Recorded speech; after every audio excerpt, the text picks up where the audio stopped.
Right, ecofeminism precisely looks at the way in which women and nature are both oppressed within contemporary capitalist systems.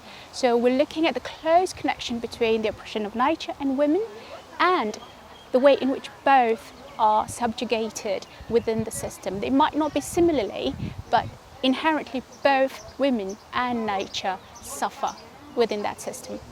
Absolutely. So the fact is that colonialism always kind of negated knowledge systems of local people.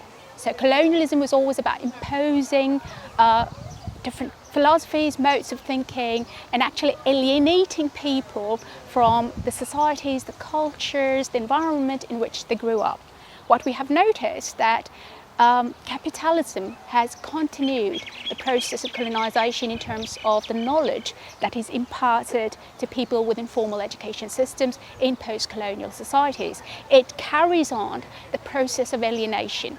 So what ecofeminism is about is recognizing that traditional indigenous knowledge systems are key to understanding the natural context in which we operate, to understand the ecosystems in which we operate. Indigenous systems have evolved for thousands of years. This includes the knowledge that our forefathers, our ancestors had in relation to nature around them.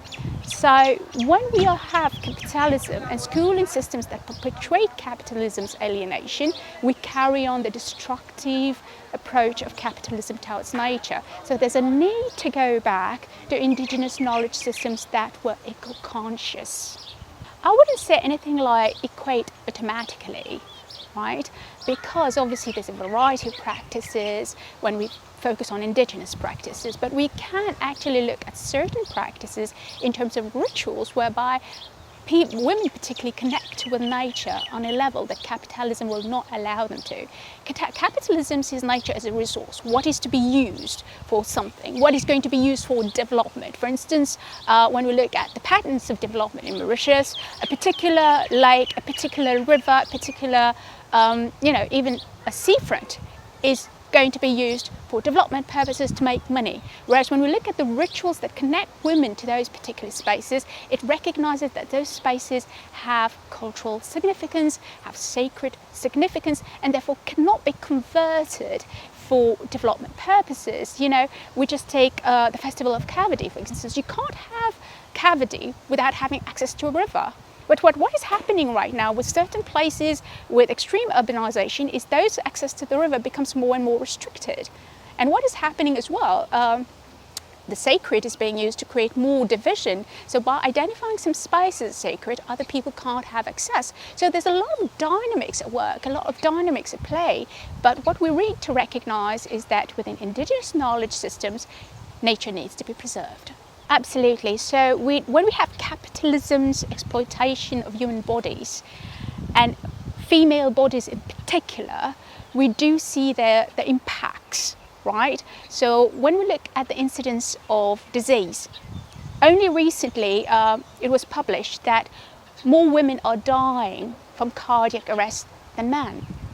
And if we link cardiac arrest to the level of stress, to the lifestyle that we lead, because of capitalism's need to exploit labour, it gives us a very clear indication of how capitalism impacts on our bodies, destroys our bodies, destroys women's bodies in particular. And we also need to bear in mind of how capitalism seeks to regulate reproduction or promote reproduction. So in Mauritius in the 1970s, there was a need to tell people, look, you need to have only 2 children in order not to be poor, which was a complete fallacy because obviously people were poor due to a socio-economic historical condition whereby, they were being exploited. So women had to have 2 children, work in the factories, look after the home, and they wouldn't be able to look after more, there was no money. So the number of children was being used in order to kind of promote more economic stability of the family. But what has happened now? Now women are being given 1,000 rupees, I think, to have more babies, which doesn't make even sense because then 1,000 rupees would not even cover, the basic needs cost. So we can see that our reproductive capacities is always being instrumentalized by capitalism. Capitalism needs cheap labor, no matter what. So it promotes production, reproduction when it wants, it curtails reproduction when it wants. It's just dominating our bodies. Feminism is a very, very broad, wide field of, broad discipline of thought, philosophy, but mostly in practice as well. It's a political practice. And as a political practice that's constantly evolving, that's constantly needs to question modernity, it has different schools of thoughts. Okay, so we have first wave feminism that really looked at women fighting for voting rights, etc. So, and then it shifted, it moved on depending on what women were experiencing in particular times. So we need to look specifically at context, at the social context, at the historical context. So what we are focusing on is Marxist ecofeminism, because it remains relevant today in our struggle, even though we're in a post-colonial sphere, because it emphasizes how women, being the victims of labour exploitation, can actually rally together to fight capitalism.